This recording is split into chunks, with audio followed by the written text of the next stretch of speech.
The massive shadow fell across Maya's path like a thundercloud. Marcus Reed, all 220 pounds of him, blocked her way to the training mats at Phoenix's premier combat gym. His voice dripped with arrogance. "Find yourself a yoga studio, sweetheart. This place is for actual fighters." The spectators erupted in cruel laughter.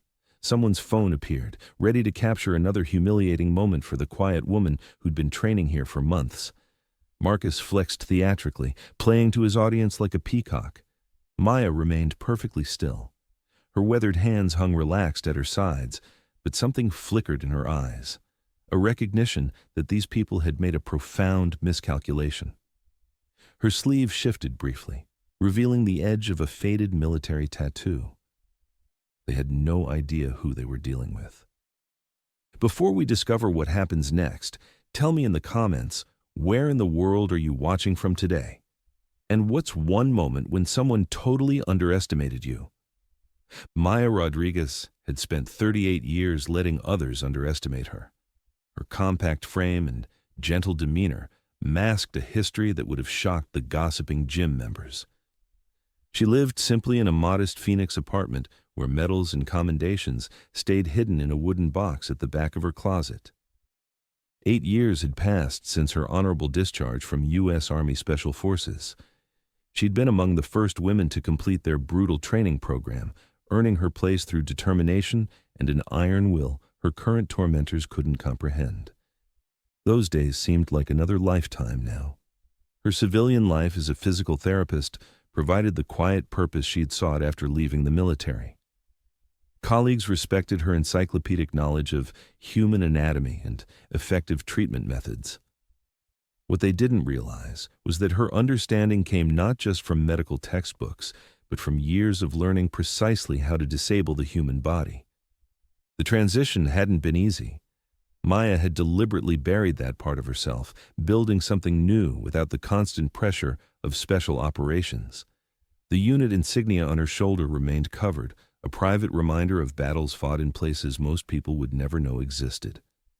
2 years earlier, Maya's world shifted when her father, Carlos Rodriguez, lost his battle with cancer. A decorated Army Ranger himself, he'd been her inspiration throughout her military career. His death left an impossible void. In her grief, Maya found solace in an unexpected place, a small gym where she practiced hand-to-hand combat techniques her father had taught her since childhood. Those sessions became her meditation, maintaining a connection to the man who'd shaped her understanding of strength and precision. Carlos always emphasized that true power came from technique, not brute force. "Some opponents won't respect your uniform or weapon," he'd told her during countless backyard training sessions. "That's when you need to rely on what's inside you." She carried his dog tags in her gym bag, a tangible reminder of those lessons. The idea to try mixed martial arts came from a patient, a college wrestler who'd noticed her intuitive understanding of body mechanics. After months of solo practice, she decided to join a proper gym. Phoenix Combat Center had a solid reputation and classes for all skill levels. She thought she'd found a place to train in peace. She was wrong. Marcus Reed had built his reputation on intimidation as much as skill. His 15-2 record in regional competitions was impressive, but his online following came from flashy style and unfiltered commentary. He'd cultivated an image as the gym's alpha male, and newcomers were expected to acknowledge his dominance. Marcus's uncle owned the gym, giving him additional influence over the culture. He used this power liberally, creating an environment where his approval determined social standing among members. Maya's quiet competence immediately rubbed him wrong. She didn't seek attention, didn't defer to his expertise, and seemed utterly indifferent to his status. Worse, she was improving rapidly, picking up techniques with precision that suggested background training.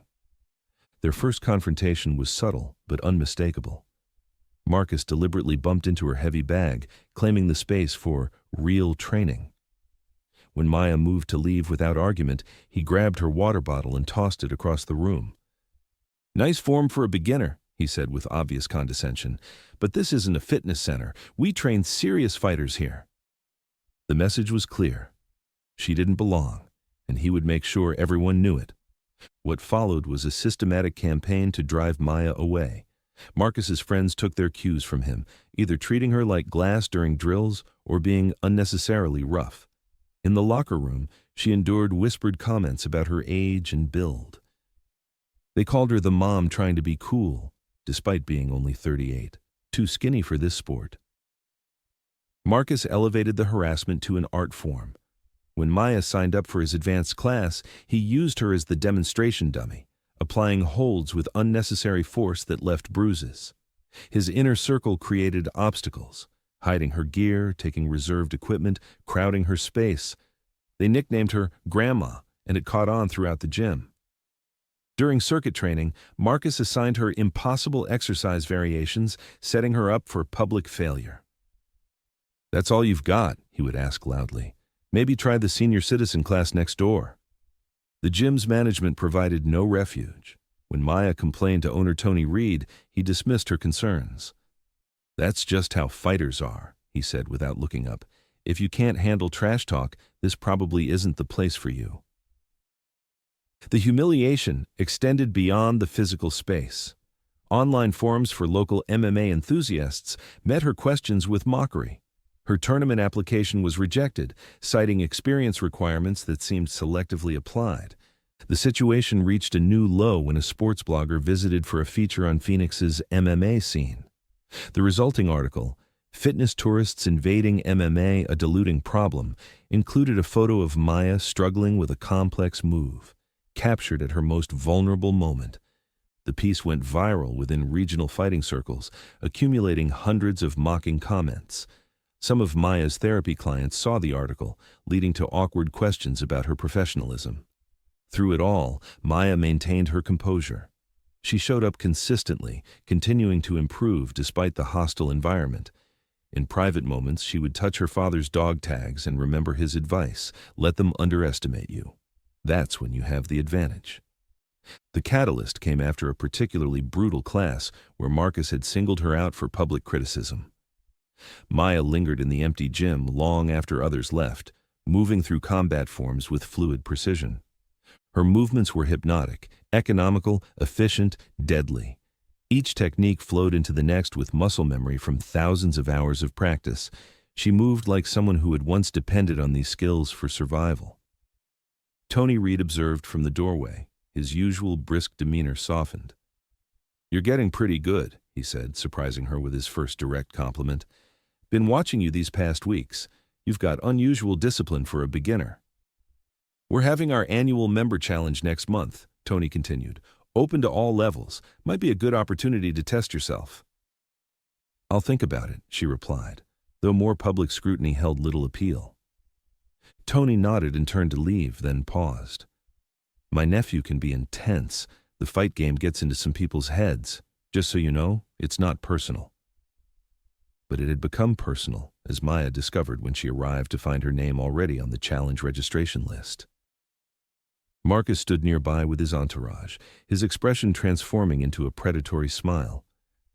"Heard you signed up for the challenge," he called across the room. "Brave move for someone at your level." He sauntered over, invading her personal space. "Better think twice about showing up. You'll regret trying to keep up with actual athletes." Maya looked him directly in the eyes. "I'll be there," she said simply. The exchange sparked whispered conversations throughout the gym. Marcus's friends doubled down on their harassment, determined to break her resolve before the event could test their champion's dominance. Despite the intimidation, Maya continued training with renewed focus. The challenge gave her something concrete to prepare for, reminiscent of her military days. In quiet dawn sessions and late evenings, she refined techniques and built endurance. The weekend before the event, she visited a secluded facility where an old military buddy owned a specialized combat gym. Away from prying eyes, she refreshed advanced techniques that had once been second nature. "This is for you, Dad," she whispered, feeling more centered than she had in months. The challenge arrived on a bright autumn Saturday. An unusually large crowd filled the gym's spectator areas, local enthusiasts, friends and family of participants, and curious onlookers drawn by the buzz. Maya arrived early, wearing her usual unassuming workout clothes. No flashy gear, no sponsors' logos, nothing to draw attention. She registered quietly and began warming up in a corner, away from excited competitors.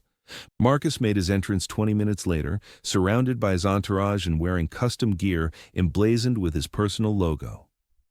He made a show of not seeing Maya, though his gaze swept past her location several times. The challenge began with strength events, deadlifts, pull-ups, and weighted sled pushes. Marcus performed impressively, setting high marks for others to chase. Maya completed each event with solid but not spectacular results, earning surprised nods from judges who had expected less. The middle segment focused on technical skills, grappling escapes, striking combinations, and defensive maneuvers. Here, Maya's military background began to show. She executed each task with precision and efficiency, her movements economical yet devastatingly effective. Marcus's group noticed her improving performance, their expressions hardening as they conferred between events. During the obstacle course, Maya felt a sudden push from behind as she navigated a narrow balance beam. She stumbled forward, nearly falling, and turned to see one of Marcus's friends backing away with exaggerated innocence. "Watch your step," he said with a smirk. Maya regained her balance and continued, finishing with a respectable time despite the interference. The incident had been noticed by several spectators who murmured disapprovingly. The final segment was announced with theatrical fanfare by Tony Reed, who took the microphone with obvious enthusiasm. "For something different this year," he declared, "we've added a combat simulation component. Competitors will demonstrate defensive techniques against an aggressor in a controlled environment." The announcement caused a stir among participants. Marcus, standing at the front, laughed loudly. "This should separate the real fighters from the hobbyists," he boasted. His gaze found Maya in the crowd. "Let's see if Grandma can even remember basic moves under pressure." As competitors prepared, Maya removed her windbreaker for the first time that day, revealing a faded Army Special Forces training shirt underneath. The garment, clearly years old and well-worn, nonetheless drew immediate attention. A hush fell over the nearest spectators as recognition slowly spread. One of the judges, a middle-aged man with military bearing, looked up sharply. "Wait, is that a Delta Force insignia?" The question rippled through the gathering crowd, reaching Marcus just as Maya stepped onto the demonstration mat. For the first time all day, his confident expression flickered with uncertainty. Standing on the mat, memories washed over Maya. Her father drilling her in hand-to-hand combat in their backyard. The grueling Special Forces selection process where she'd outlasted dozens of men through determination. Missions in remote locations where her combat skills meant the difference between life and death. "Some opponents don't respect your rank or weapons," her father had told her. "That's when you need to know how to use your body as a weapon." The recollection strengthened her resolve as she waited for her demonstration partner, now the center of intense curiosity from everyone present. Marcus pushed forward through the crowd, his trademark smirk in place. "I'll volunteer to help the lady out," he announced loudly. "Don't worry, Grandma, I'll go easy on you." The instructor overseeing the demonstrations hesitated, looking to Tony for guidance. The gym owner nodded slightly, his expression giving nothing away.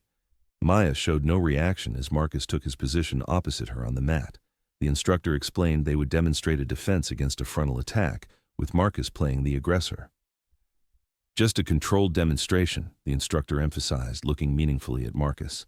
"Contact, but no power. Understood?" Marcus nodded dismissively, bouncing on the balls of his feet with poorly concealed excitement. "Ready when you are," he said to Maya, his tone making it clear he saw this as an opportunity to publicly humble her.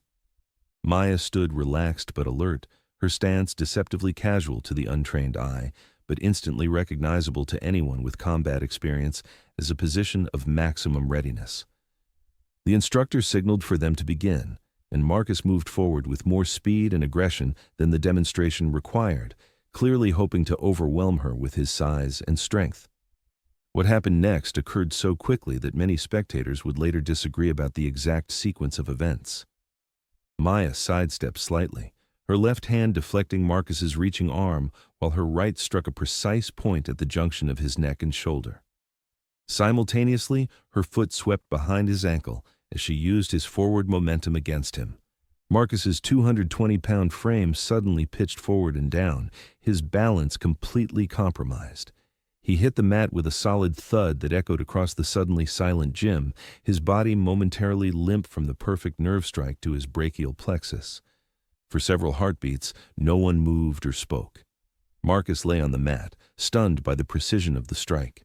Maya stood calmly beside him, no triumph or malice in her expression, simply the quiet satisfaction of a technique executed flawlessly. The spell broke when the judge with military bearing began to applaud, followed quickly by others until the sound filled the space. Marcus pushed himself up, his face a mixture of humiliation and disbelief. His friends stood awkwardly at the edges, unsure whether to rush to his aid or maintain distance from his public downfall.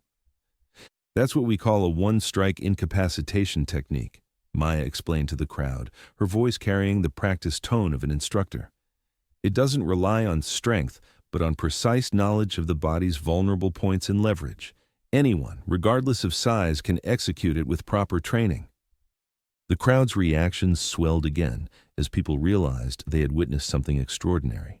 Marcus shrugged off attempts to help him, avoiding eye contact as he retreated to the edge of the mat. Tony Reed stepped forward, his promoter's instincts recognizing the moment's significance. "Ladies and gentlemen," he announced, "it seems we've been privileged to have an elite military operative among us all this time. Maya Rodriguez, former U.S. Army Special Forces." The crowd's reaction intensified as phones emerged to capture the moment. Marcus had disappeared into the locker room, his absence as notable as his earlier dominance. Maya found herself surrounded by curious gym members, fielding questions about her military experience and combat techniques. She answered politely but briefly, uncomfortable with the sudden attention after months of deliberate anonymity. In the days that followed, Maya's status at Phoenix Combat Center underwent a complete transformation. Members who had previously ignored her now sought her out for advice.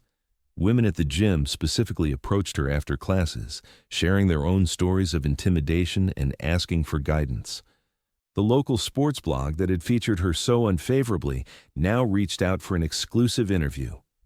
A light warrior hidden in plain sight, the Maya Rodriguez story.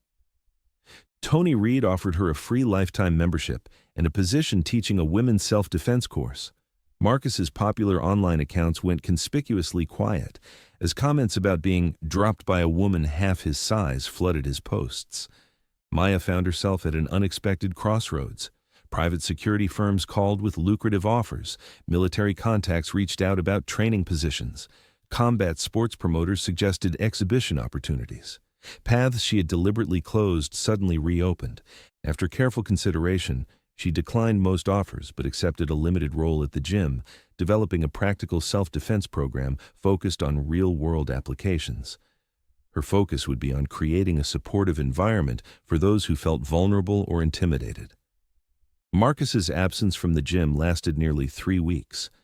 When he finally returned, he moved through the space like a shadow of his former self, training alone during off-peak hours and keeping interactions minimal. It was Marcus who eventually bridged the gap, appearing at the door of the studio where Maya was setting up for an evening session. "Got a minute?" he asked, his voice lacking its characteristic swagger. Maya nodded, continuing to arrange equipment as he stepped inside. "I've been doing some thinking," he began awkwardly, "about how I behaved toward you and others. My uncle made it clear that what I did crossed a line, but that's not why I'm here." He paused, clearly struggling with the unfamiliar territory of apologizing. "I'm here because you had every reason to hurt me badly that day, and you didn't. You could have embarrassed me completely, and instead you were professional about it. That means something." Maya set down the training pads she'd been organizing and gave him her full attention. "That wasn't my goal," she said simply. Marcus nodded, looking at the floor. "I know that now. It made me realize I've been so focused on looking tough that I forgot what real strength is. The guys I hung out with, they disappeared the minute I wasn't the top dog anymore." He finally met her eyes, genuine emotion breaking through his carefully maintained facade. "Anyway, I just wanted to say I'm sorry for all of it. And I'd understand if you wanted me to find another gym." Maya considered him for a moment before responding. "This was your space long before it was mine. I'm not interested in pushing anyone out. That's not why I came here." She picked up a focus mitt from the equipment pile. "You know, I noticed a vulnerability in your guard during the challenge. If you're interested, I could show you how to fix it." The offer hung between them, a potential bridge across a chasm of their own making. After a moment's hesitation, Marcus nodded, a small but genuine smile breaking through his uncertainty. What began as a tentative professional exchange evolved over the following weeks into a respectful, collaborative relationship. Marcus's technical skills improved under Maya's guidance, while her teaching approach benefited from his years of competitive experience. The dynamic between them transformed the gym's culture. Marcus's former entourage drifted away, replaced by serious practitioners drawn to the more focused training environment. New members, particularly women who might have been intimidated in the past, joined in growing numbers. For Maya, the experience brought unexpected healing.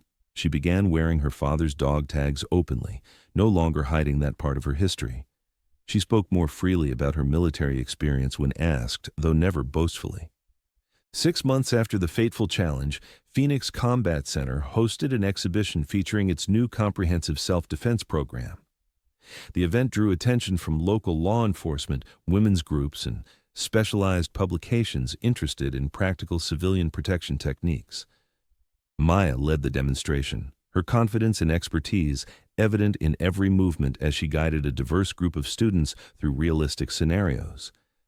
To the surprise of many, Marcus assisted with demonstrations, his previous arrogance replaced by focused concentration on proper technique and respectful interaction. As the exhibition concluded to enthusiastic applause, a young woman approached Maya with visible nervousness. "Is it true you were in Delta Force?" she asked, eyes wide with admiration. Maya smiled, her hand unconsciously moving to touch her father's dog tags, which she now wore openly around her neck. "I served," she acknowledged simply, "but that's not the most important part of who I am." The young woman persisted, curious about Maya's journey. "How did you go from special forces to dropping a professional fighter with one move? That's such an incredible story." Maya looked around at the community that had formed around her, at the space that had transformed from a source of pain to a place of growth. "Some battles are won not with strength," she said thoughtfully, "but with precision and dignity. That lesson applies everywhere, not just in combat." She watched as Marcus demonstrated a technique to a group of new members, his instruction patient and precise. Sometimes the strongest statement isn't dominating someone else, it's refusing to let them dictate who you are or what you're capable of becoming. Later that evening, after the crowd had dispersed and the gym had quieted, Maya found herself alone in the training area, going through a series of movements that blended her military training with her newer teaching approach. The space felt different now. No longer hostile territory to be navigated cautiously, but a place where she belonged on her own terms. She had not sought vindication or revenge, had not set out to change the gym's culture or Marcus's attitude. She had simply refused to be defined by others' limitations or expectations. The rest had followed naturally, like the perfect execution of a technique practiced thousands of times until it became instinct. Outside the windows, Phoenix's lights glimmered in the early evening darkness, a constellation of human activity and ambition. Maya thought about all the people in that urban landscape carrying hidden chapters of their own stories. Veterans working ordinary jobs, quiet professionals with extraordinary pasts, unassuming women with complex capabilities. Her story was just one among millions, notable perhaps only in its momentary visibility. Tomorrow, someone else's hidden strength would be revealed, someone else's patience would be rewarded, someone else's precision would find its mark. The quietest people often carry the most powerful stories. Here in America, we sometimes forget that everyone has hidden chapters we can't see. The woman at the grocery store might be a former special operator. The quiet man on the subway could have saved lives in combat. The unassuming physical therapist might have served in our nation's most elite military units. In a world quick to judge by appearances, Maya Rodriguez's story serves as a reminder that true strength often wears the mask of humility. That the most dangerous opponents are often the ones who choose not to fight. And that sometimes the most profound victories come not from domination, but from the quiet dignity of refusing to let others define your worth. The gym had taught her many things, but perhaps the most important lesson was this. Respect is not demanded or taken. It is earned through consistent action, quiet competence, and the courage to stand firm in your own truth, regardless of who believes in you. As she gathered her things and prepared to leave, Maya smiled at the irony of it all. She had come to the gym seeking a connection to her father's memory, and found instead a new understanding of her own strength. She had faced down bullies not with violence, but with the unshakable confidence that comes from knowing exactly who you are and what you're capable of. The quietest storms, she reflected, are often the most powerful. Maya's story reminds us that real strength comes from within. If you enjoyed this incredible tale, hit that subscribe button for more inspiring stories like this one. And remember, never let anyone tell you what you're capable of.